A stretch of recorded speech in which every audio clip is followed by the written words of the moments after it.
Hi, this is Kim from Emerging Creatively Tutorials, and this is the Creativity Countdown. We are counting down the weeks until Rediscover Your Creativity and Make Jewelry eCourse begins on January 5th, 2015. So we have 5 weeks left till it starts.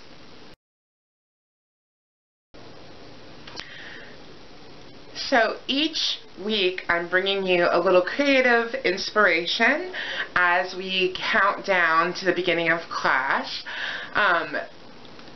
Each week is something a little different. It might be a craft, it might be something to do with jewelry, it might be something to do with creativity in general. It's a whole variety of things. So today I kind of wanted to talk about creative inspiration from places. So what I mean by that is when you visit a place, you can become very inspired by it creatively. It might be a place that you've never been before, and it probably is, but sometimes you can go in your own neighborhood and just see things kind of differently and look at it maybe as a tourist. So if you can't get out of your own neighborhood, you can just kind of go around your neighborhood and pretend like you've never been there before and see what kind of things inspire you. Now on my blog I've talked about inspiration from architecture specifically, so I'll link to that post in case you're interested in what I had to say about that. But this is something, I mean, a little bit different than that. It's kind of getting a whole feeling from a place rather than a specific thing. So in architecture you might find like a specific design element, a certain shape, a certain color. But what I mean by this, and what I want you to think about this week, is kind of the overall feeling that you have from the place. So on my honeymoon, which was 2.5 years ago, we went to Niagara Falls. And if you've never been to Niagara Falls, it's hard to describe how you feel when you're there. It's something you can't get from the pictures. It's awe-inspiring, it's beautiful, it's joy, it's exuberance, it's also peacefulness and a contentness that is hard to describe.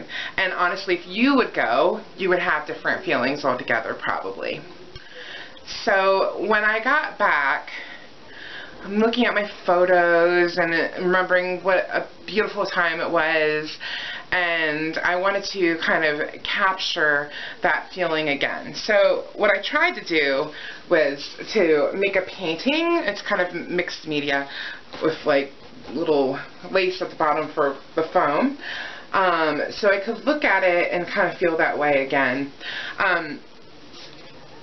This is kind of an exact replica of the falls with my poor painting skills. My painting skills aren't the best, but I don't think that's important, to be honest with you. I think what's important is how I felt when I was making this painting, and how I felt when I was at the falls, and how I feel when I look at this painting and it reminds me of the falls.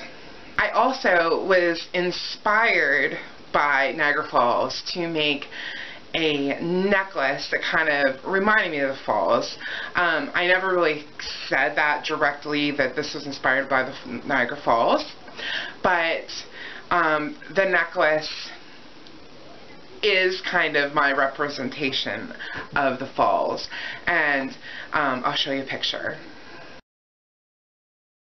So again, you can kind of see how it looks like a waterfall, but what you come up with to make or draw, or a jewelry piece to make, doesn't have to look just like what the place that you've been to looks like. It maybe has just the same energy, the same feeling, how you felt when you were there, and how you feel when you look at that piece of art or wear that piece of jewelry. So I invite you to be inspired by your surroundings. So if you can go someplace new, go for it. Go give it a try. Go give it a whirl. And in fact, I have a mini e-course for Rediscover Your Creativity and Make Jewelry that's free. And I go into like a lot of depth about things you could do and that sort of thing.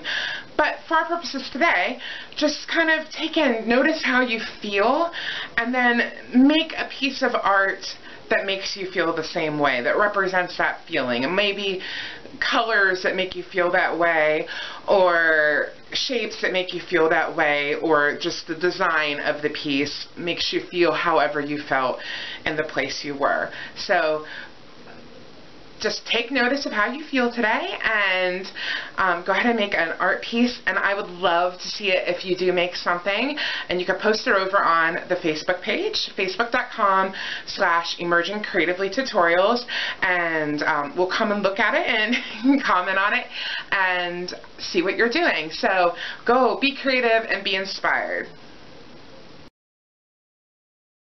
So I have an exciting piece of news for you. I have created a book in print, in physical form, that comes from my e-course, Rediscover Your Creativity and Make Jewelry. So if you're taking the course, this book is a nice addition to kind of follow along, and you have everything right in your hands. You don't have to print anything then, it's already printed for you. If you're not sure if you want to take the e-course, but you'd like to see what it's kind of all about, you could try out the book, and then you might want to take the e-course to get all the videos and see my shiny happy face smiling at you. So just come over to my website. I'll have a link for you where you can purchase it.